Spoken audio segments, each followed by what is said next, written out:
It was the centennial gala for my alma mater. The university had specifically invited me, a now moderately successful alumnus, to give a speech. They'd even placed me center stage at the head table. I was looking down at my phone, prepping for a case with my law firm, when the host introduced the next speaker. And now, please welcome the recipient of the Starlight Scholarship, Leo Vance. Vance? The name sounded vaguely familiar. I glanced up just in time to see the young man ascending the stage. He was wearing a bespoke suit and a sapphire-faced watch, the very same one-of-a-kind piece I'd had custom-made abroad last year. The only one in the world. But that wasn't the most absurd part. The most absurd part was that the speech in his hands was, word for word, the one I had delivered at the Global Leadership Summit 3 years ago. He stood on stage, brimming with a calm confidence. The auditorium erupted in applause as the projector screen behind him displayed the tagline, "From humble beginnings to new heights," proving that poverty can't hold back greatness. I opened my phone, hit record, and aimed it at the stage. Leo was already laying it on thick. I once thought my life was destined for darkness, but the Starlight Scholarship was the light that broke through my gray world. I recorded his entire performance, making sure to zoom in on the suit and the watch. I finished on the final slide of his presentation, a giant projection of the words, "Hard work plus gratitude." Then I bundled all the files and sent them to Evelyn Reed with a short message. "Honey, what a coincidence. I think I found that suit and watch I misplaced. This kid even has my old speech memorized. You think if I called the cops, this would qualify as theft and intellectual property infringement?" Just then, a spotlight swept across the audience, and Evelyn's face flashed onto the big screen, clear as day. She was holding up a small, handmade sign that read, "Frowny face go Leo, you're the best." I watched her for a moment, a small smirk playing on my lips. Then I stood, stepped away from the head table, and walked over to where she was sitting. "Dr. Reed," I said with a smile. "Fancy seeing you here." The color drained from her face faster than I could have imagined. She scrambled to her feet, trying to pull me back down into a seat. "Ethan, it's not what you think." I sidestepped her touch, my smile never wavering. "Isn't it?" The host, sensing the tension, tried to smooth things over. "It looks like our two guests know each other, Dar. Reed is here tonight specifically to cheer on Mr. Vance." A murmur went through the crowd. Everyone knew who I was. The founder of the Starlight Scholarship, the managing partner of a top-tier law firm, the creative director of the independent fashion label Reed, and one of the largest donors to this centennial celebration. And now, here we were. The student my scholarship was funding was on stage wearing my suit and reciting my speech, while my wife cheered him on from the audience with a sign. And the host had just announced it to the world. I turned back to Evelyn, my voice deceptively gentle. "Since when did you start rooting for him?" She opened her mouth, but before she could speak, a notification popped up on my phone. Somehow, he'd found my number. "Mr. Sterling, thank you so much for giving me this opportunity. Dr. Reed said you agreed to let me speak tonight, and I'm just so moved. I promise I won't let either of you down." A few more messages followed in quick succession. "The suit is incredible, and the watch is a perfect fit. Thank you so much for letting me borrow them for the speech. One day, I want to be just like you, a man who can help others." I let out a soft laugh and turned to Evelyn. "You gave him my number?" Her throat tightened. His emotional state has been fragile. I was worried he'd do something, so I gave it to him. He said he just wanted to thank you. I nodded slowly. "He's also thanking me for letting him take my place on stage." I paused. "The suit and watch. Was that your idea, too?" She was speechless. I leaned in, lowering my voice. "Why don't you just give him my social security number while you're at it? Let him take over my whole identity." Her brow furrowed. "Ethan, you're being paranoid. He's just a kid. Did you forget?" I cut her off. "That he's a kid I'm sponsoring? Not you. When exactly did you start thinking you could make decisions about him on my behalf?" Her breath hitched. For the first time, a flicker of real panic appeared in her eyes. I didn't give her a chance to argue. I turned and headed backstage. Just before I went on, I made a point to cross paths with Leo. The smile on his face froze when he saw me. "Mr. Sterling," he stammered. I stopped, my lips curling into a smile that didn't reach my cold eyes. "You did a great job up there," I said. "Compared to my speech a few years ago, yours was much more emotional, more impactful." His face went pale. I didn't plagiarize. I cut him off, leaning in close to his ear. Leo, I whispered, welcome to my watch list. You want to ride my coattails? Fine. But don't forget, I can just as easily throw you back where I found you. His pupils dilated. He stumbled back, his legs nearly giving out. I just smiled, patted his shoulder, and walked onto the stage. Standing at the podium, looking out at the sea of applause, I had a single clear thought. Some people truly have no idea who they're messing with. He wants to use me as a ladder to climb to the top. Fine. Then I'll let him experience what it feels like to fall. Leo was even better at crafting a narrative than I'd realized. When we got home, Evelyn still refused to give me a straight answer, instead downplaying the whole thing. He doesn't mean any harm, Ethan. He just idolizes you, so he tries to emulate you. You know how fragile kids are these days. He really has no one to lean on. I twisted my lips into a cynical smile. So you decided to become his safe harbor. She fell silent. I stood and walked into my office, pulling up the admin portal for the Starlight Scholarship. I remembered his application file. An orphan, no parents, supporting himself with part-time jobs, emotionally vulnerable and unstable. But then I saw it. 6 months ago, his account suddenly showed a massive influx of cash. A one-time anonymous donation of $10,000. I didn't need to investigate to know who sent it. What bothered me was that the transfer came from our joint family account, and Evelyn had never said a word. I didn't ask her about it. I started digging into him instead. It took me less than 3 days to discover that the spiritual art workshop, where he claimed to volunteer, was actually a front for a scam, selling so-called emotional healing paintings at exorbitant prices. Not only had he been feeding Evelyn his sob stories, but he was also using the art supplies she'd bought him to create these paintings. Each piece sold online came with a special note, frowny face, thank you, Dr. Reed. You are the one who led me out of the darkness. I took a screenshot and saved it in a new folder. I named it Frowny Face the Parasite. Overnight, it was as if this kid had grown tentacles, reaching into every corner of our lives. Our marriage, our finances, our reputations. And my wife, the one person who should have been the most vigilant, was still blinded by the illusion that he was just a poor, helpless boy. That night before bed, I saw Evelyn staring at her phone, lost in thought. I walked up behind her without a sound. She didn't notice me. On the screen was a photo from Leo. He was in a hospital bed with an 4 drip, his face pale. Beneath the picture was a text. Dr.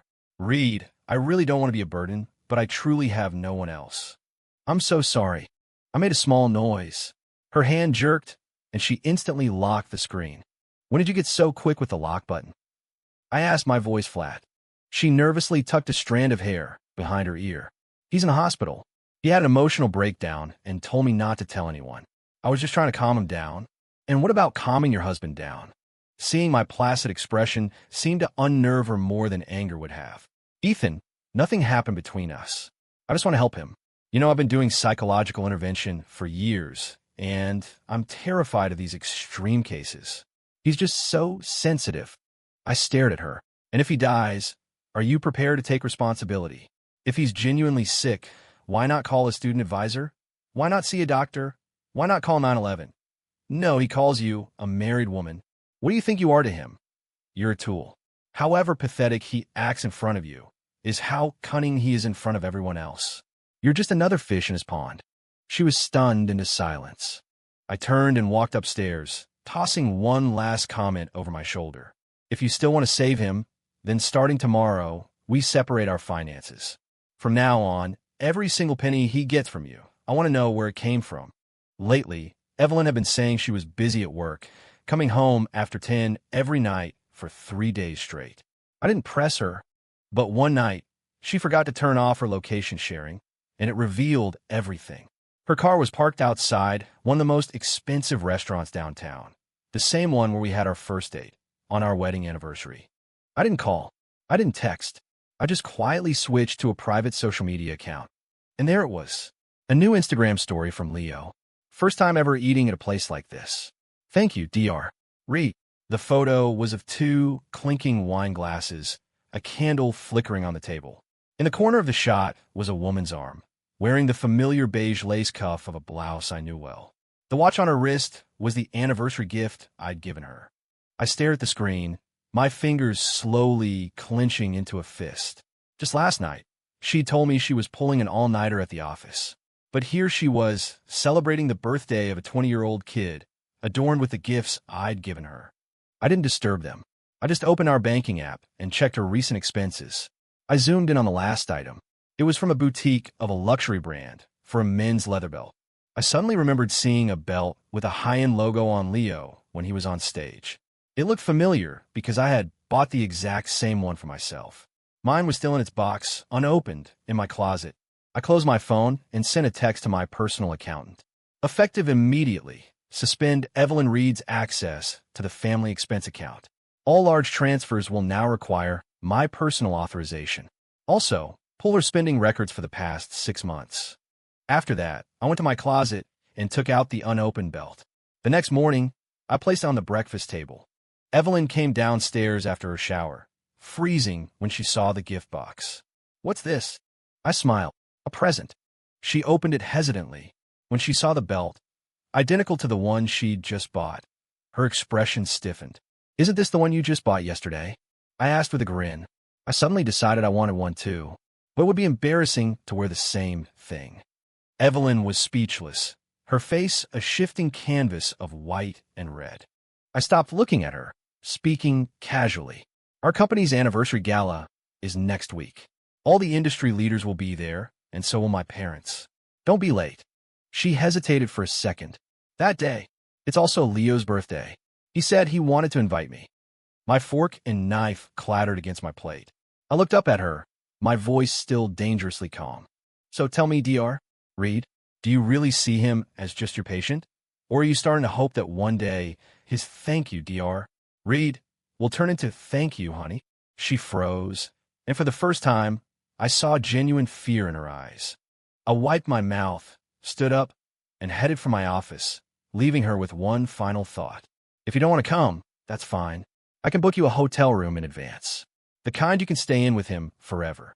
At 10:30 p.m. on Friday, I got a call from the hospital.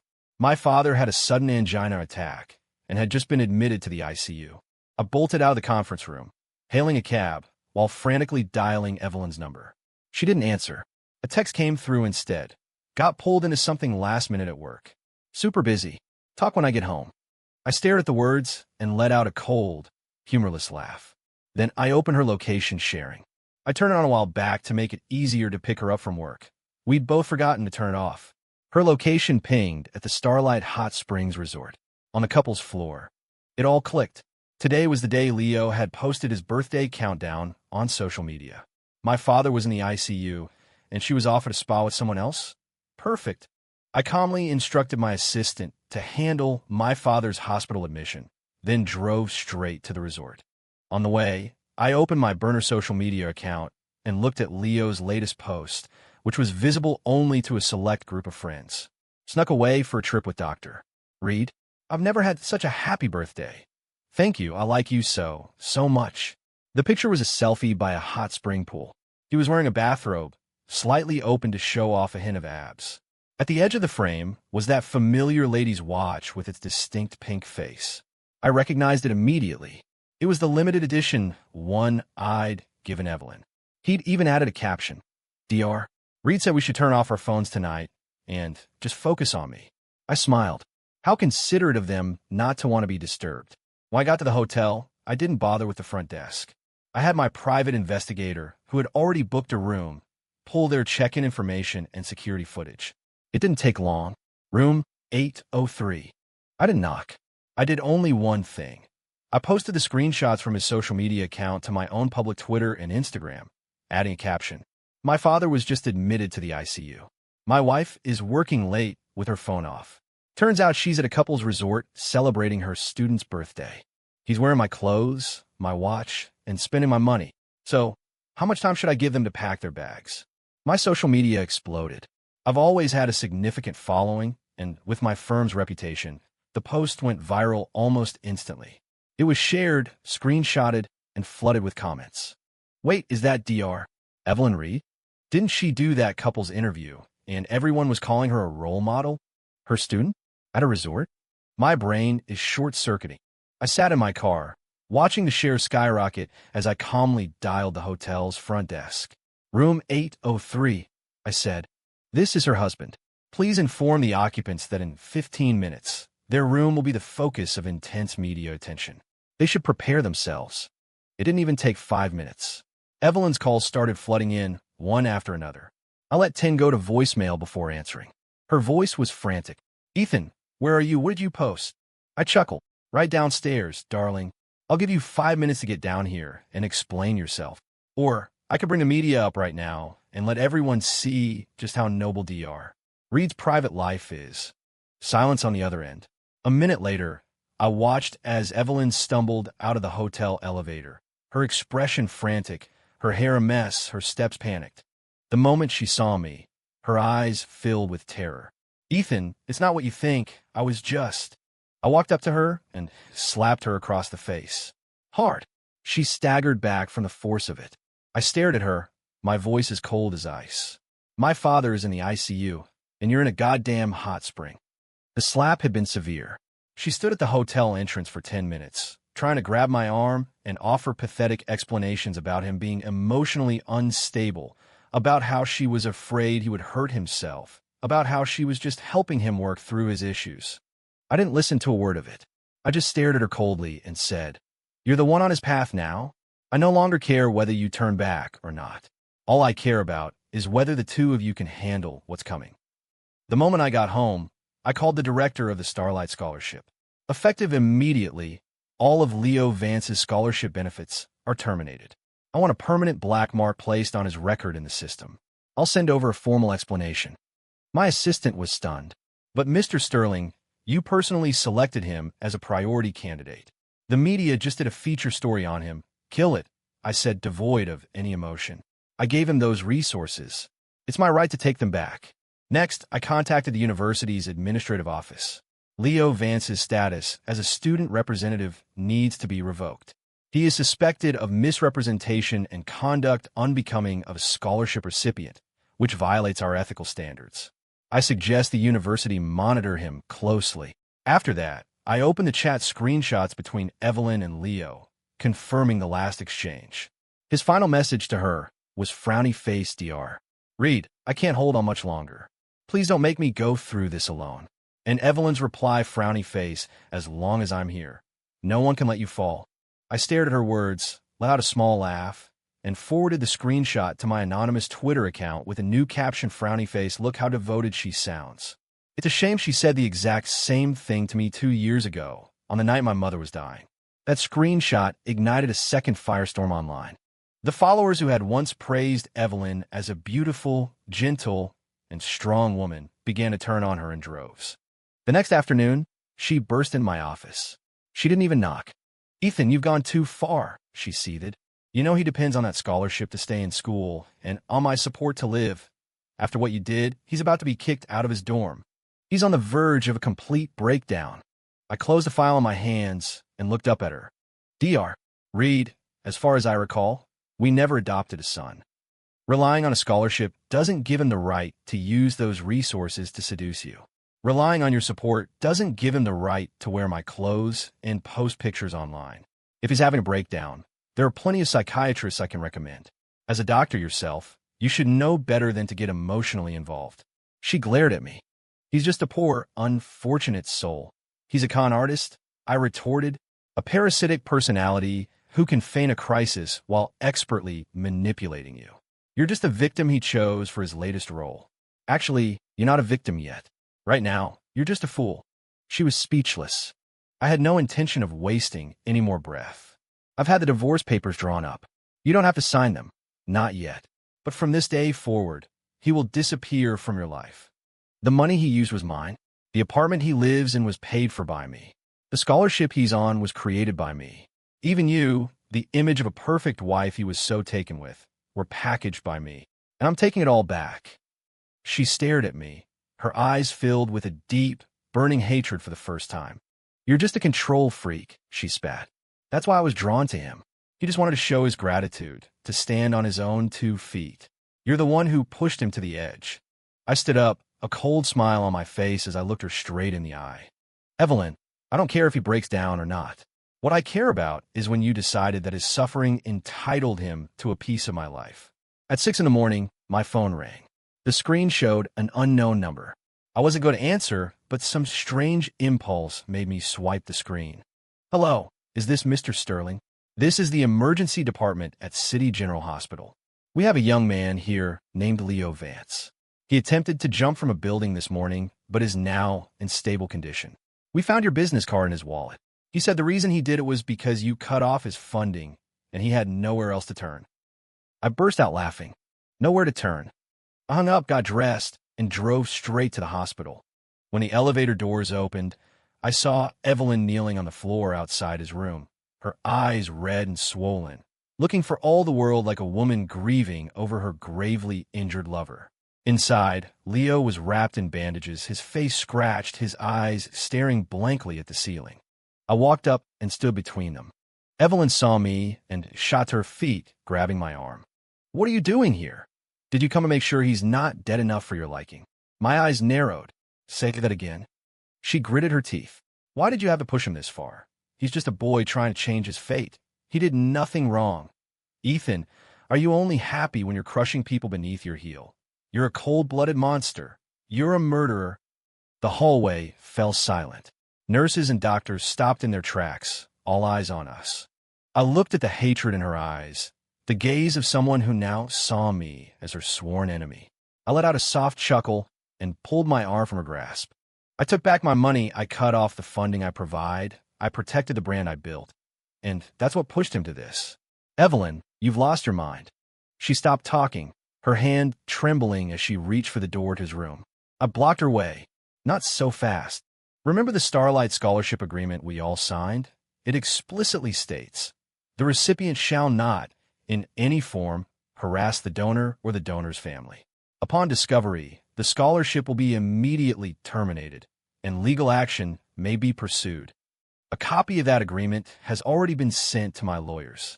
We're filing a motion to freeze all of his recent non-educational expenditures, including the 2 large sums you transferred to him. And as for you, I said, pulling a stack of documents from my briefcase and dropping them at her feet. You're next.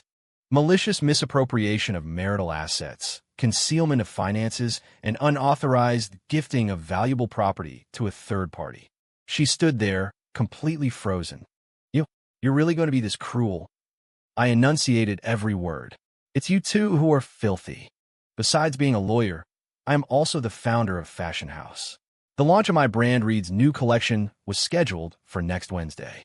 It was my flagship haute couture line, a collaboration with an international brand that had taken me nearly a year of work to plan. I had personally selected the designs, cast the models, written the keynote speech, and even approved every word on the invitations. The night before the launch was supposed to happen, my assistant called me, her voice choked with tears. Mr. Sterling, they moved the launch up. It's this morning at 9. Dr. Reed, she signed off on the change. She said you had already authorized it. They're setting up the venue right now. They've also replaced the lead model. My hand tightened around my phone. Who's the model? It's Leo Vance. I didn't say another word. I hung up and raced to the venue. When I arrived, security wouldn't let me in. Mr. Sterling, your credentials have been revoked.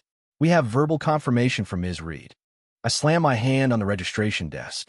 I am the founder of Reed. Who the hell is going to stop me? My assistant finally rushed over and slipped me a backup ID badge. I took a service entrance to get backstage.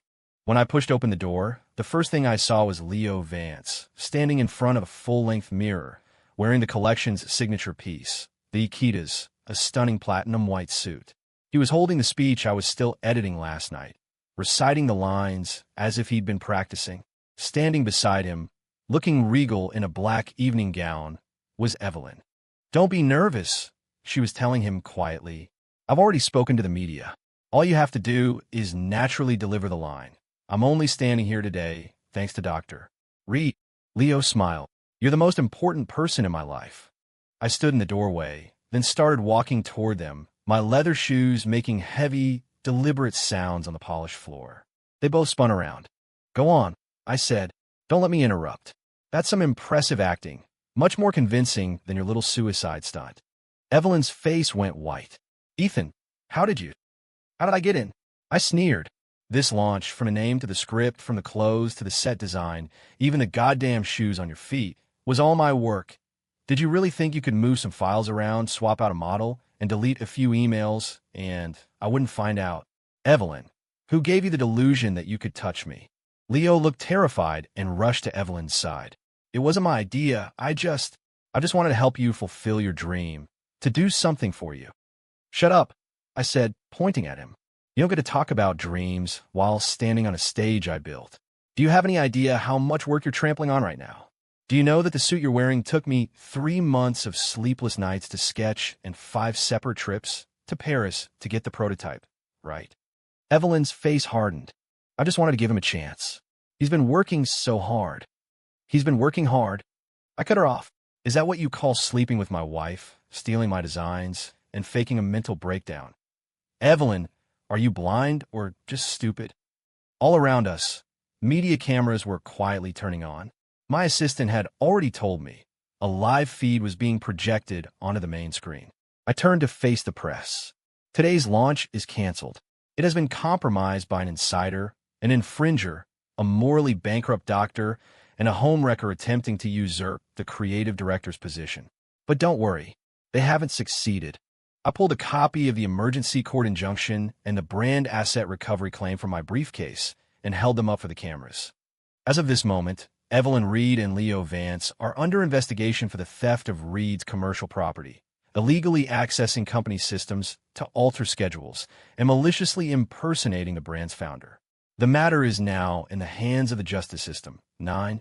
The day after the disastrous launch, the story exploded online. Hashtag sponsors wife swaps husband for student lover at fashion show. Hashtag wife refuses to apologize. Claims husband was too controlling. Hashtag did student fake suicide to steal a career. Brand founder exposes all. The internet was in an uproar, digging up every piece of dirt on the modern-day grifters, Evelyn Reed and Leo Vance.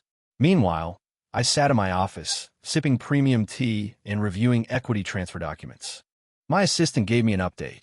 3 of the hospitals affiliated with Dr. Reed's clinic have sent letters terminating their partnerships. The court has also officially frozen her personal accounts and her 2 properties in connection with the infringement lawsuit. As for Leo Vance, we've traced an $80,000 transfer from your ex-wife's account that was moved in batches to an offshore account. I nodded. Contact the police. Charge him with fraud.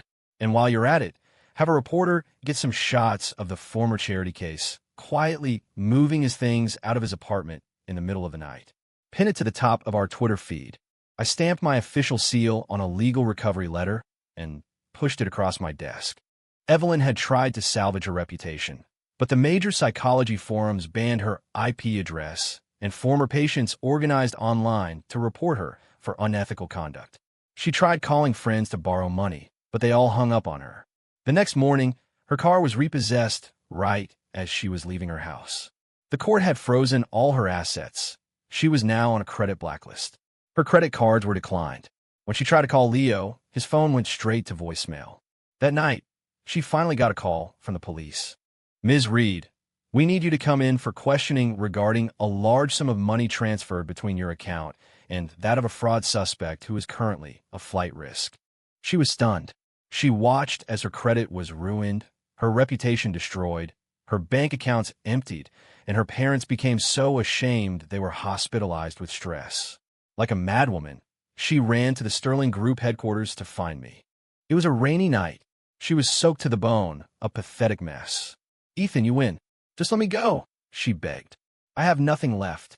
I looked down at her from the dry entrance of the building. Weren't you the one who wanted to be his shield? Can you shield him from his debts and lawsuits now? I took a slow step back. Get away from me. Don't dirty the lobby floor. She fell to her knees, sobbing.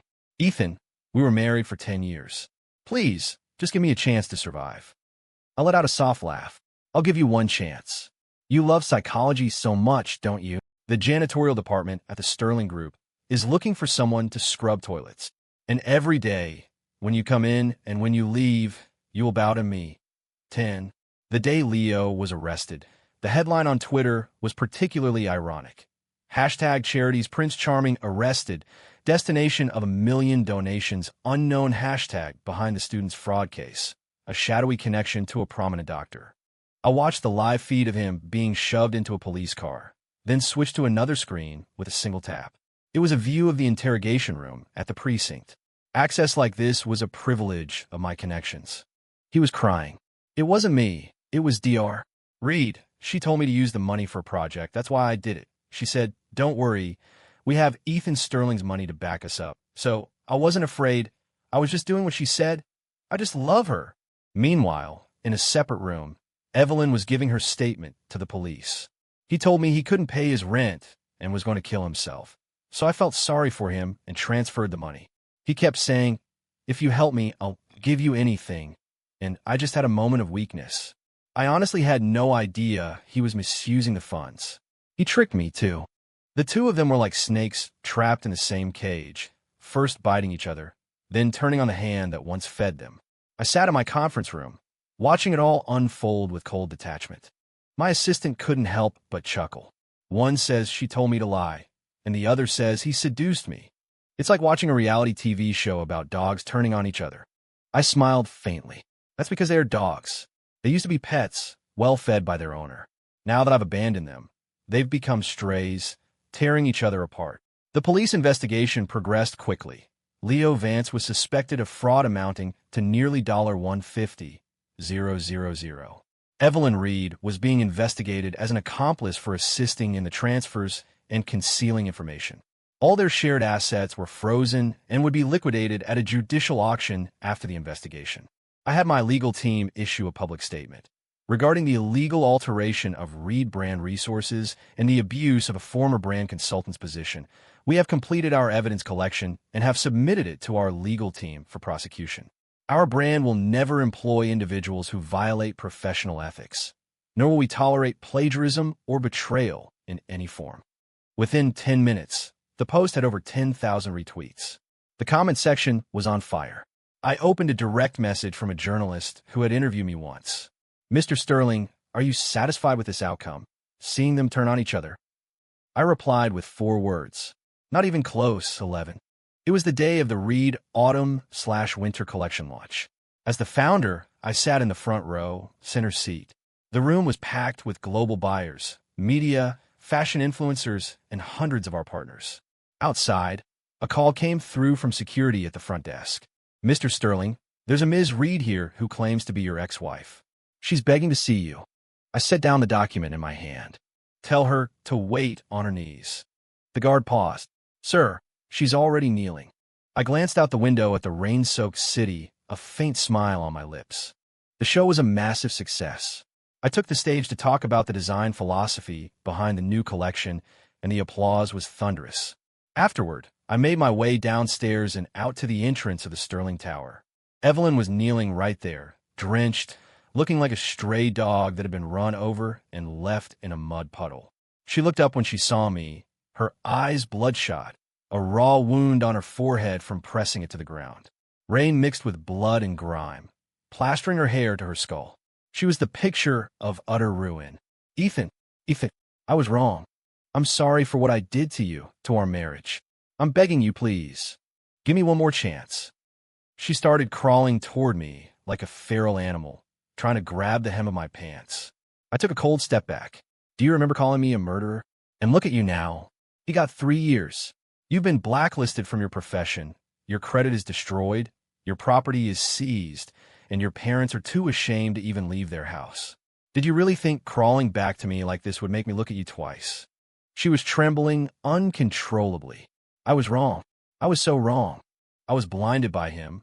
I was stupid. I was worthless. I have nothing left, for the sake of the 10 years we had. Before she could finish, another voice cut through the rain.